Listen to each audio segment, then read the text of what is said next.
पुण्य का तराजू। प्रिय दोस्तों, नमस्कार। कुशीनगर नामक एक राज्य था जिसमें उसका राजा लोगों के पुण्य खरीदने के लिए प्रसिद्ध था। धर्मराज ने उसकी धर्मपरायणता और सत्यनिष्ठा से प्रभावित होकर उसे एक पुण्य का तराजू दिया, जिसके एक पलड़े को छूकर जो कोई भी अपने पुण्य कर्म का स्मरण करता, दूसरे पलड़े में देवी शक्ति से उस पुण्य कर्म के बराबर स्वर्ण मुद्राएं प्रकट हो जाती थी। एक दिन पड़ोसी राज्य विजयनगर पर शत्रुओं ने आक्रमण कर दिया। अथक प्रयास से विजयनगर की सेना लड़ती रही, लेकिन पर्याप्त तैयारी नहीं होने से शत्रु राज्य की सीमा में घुस आए। शत्रुओं ने राज्य में मारकाट करना शुरू कर दिया। स्थिति इतनी भयावह हो गई कि राजा को रातों रात रानी को लेकर जंगल में भागना पड़ा।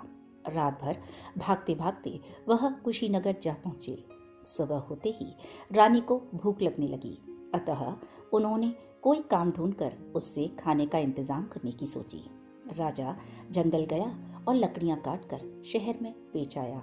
उससे वह कुछ चावल खरीद लाया। इधर रानी भी दिन भर लोगों के घर आटा पीसकर जो थोड़ा आटा जुटा पाई थी उसे लेकर महाराज के पास पहुंची। बड़ी मेहनत मशक्कत के बाद दोनों भोजन बनाकर खाने बैठे ही थे कि अचानक एक भिखारी आ भटका। भिखारी बड़ी ही दयनीय दशा में मालूम होता था।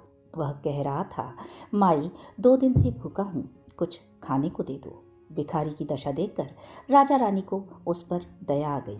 उन्होंने अपने हिस्से की रोटियां भिखारी को दे दी और भूखे पेट ही काम पर निकल गए। जाते जाते रास्ते में उन्हें 2 व्यक्ति आते दिखाई दिए जो अभी अभी कुशीनगर के राजा के पास से आ रहे थे। राजा ने पूछा, क्यों भाई, यहाँ कहीं कोई काम मिलेगा? दोनों राहगीर आपस में मुस्कुराए और बोले, देखो मुसाफिर, हम खुद भी अपना पुण्य बेचकर आ रहे हैं। अगर तुम्हारे पास भी कोई पुण्य हो तो बेच दो, उसके बदले पुण्य का तराजू तुम्हें स्वर्ण मुद्राएं दे देगा। पुण्य बेचने की बात राजा को कुछ अजीब लगी, लेकिन रानी कहने लगी, महाराज, आपने जीवन भर कितना सारा पुण्य अर्जित किया है। राज्य में नदी नहरें बनवाई, सैकड़ों ब्राह्मणों को दान दिया।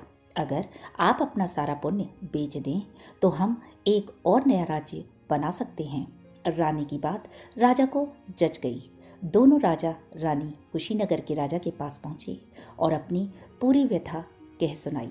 उनके साथ हुए धोखे और अन्याय के बारे में सुनकर कुशीनगर का राजा बड़ा दुखी हुआ।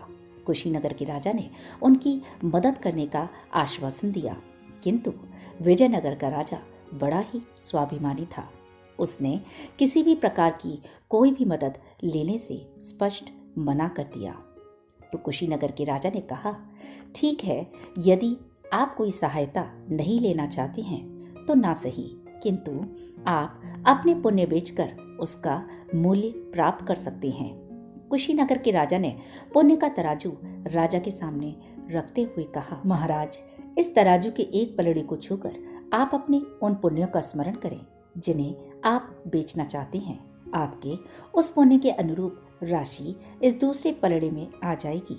राजा ने तराजू के पलड़े पर हाथ रखा और राज्य में नदी नहरों और गुरुकुलों के बनवाने के पुण्यों का स्मरण किया, लेकिन पलड़ा बिल्कुल भी भारी नहीं हुआ और ना ही दूसरे पलड़े में कोई राशि आई।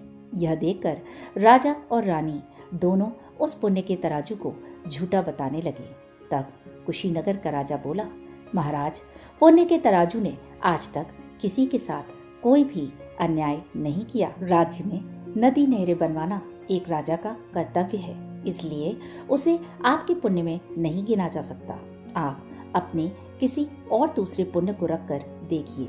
राजा ने इस बार प्रतिदिन हजारों ब्राह्मणों के भोजन और दान दक्षिणा के पुण्य का स्मरण किया, लेकिन इस बार भी पुण्य का तराजू ज्यों का त्यों बना हुआ था।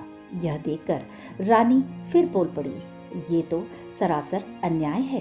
कुशीनगर का राजा दोनों को धीरज बंधाते हुए बोला, पुण्य के तराजू ने आज तक किसी के साथ अन्याय नहीं किया। प्रतिदिन हजारों ब्राह्मणों को भोजन राजा अपने अहम की पुष्टि कराने के हेतु करता है। अहंकार पूर्वक किया हुआ कोई भी कर्म पुण्य की गिनती में नहीं आता। आप अपना कोई ऐसा पुण्य रखिए जो आपने अपनी मेहनत से किया हो। तभी राजा को याद आया अभी कल ही स्वयं भूखा रहकर एक भिखारी को भोजन कराया था, उसने उस पुण्य को तराजू में रख दिया। इस बार तराजू अचानक से भारी हो गया।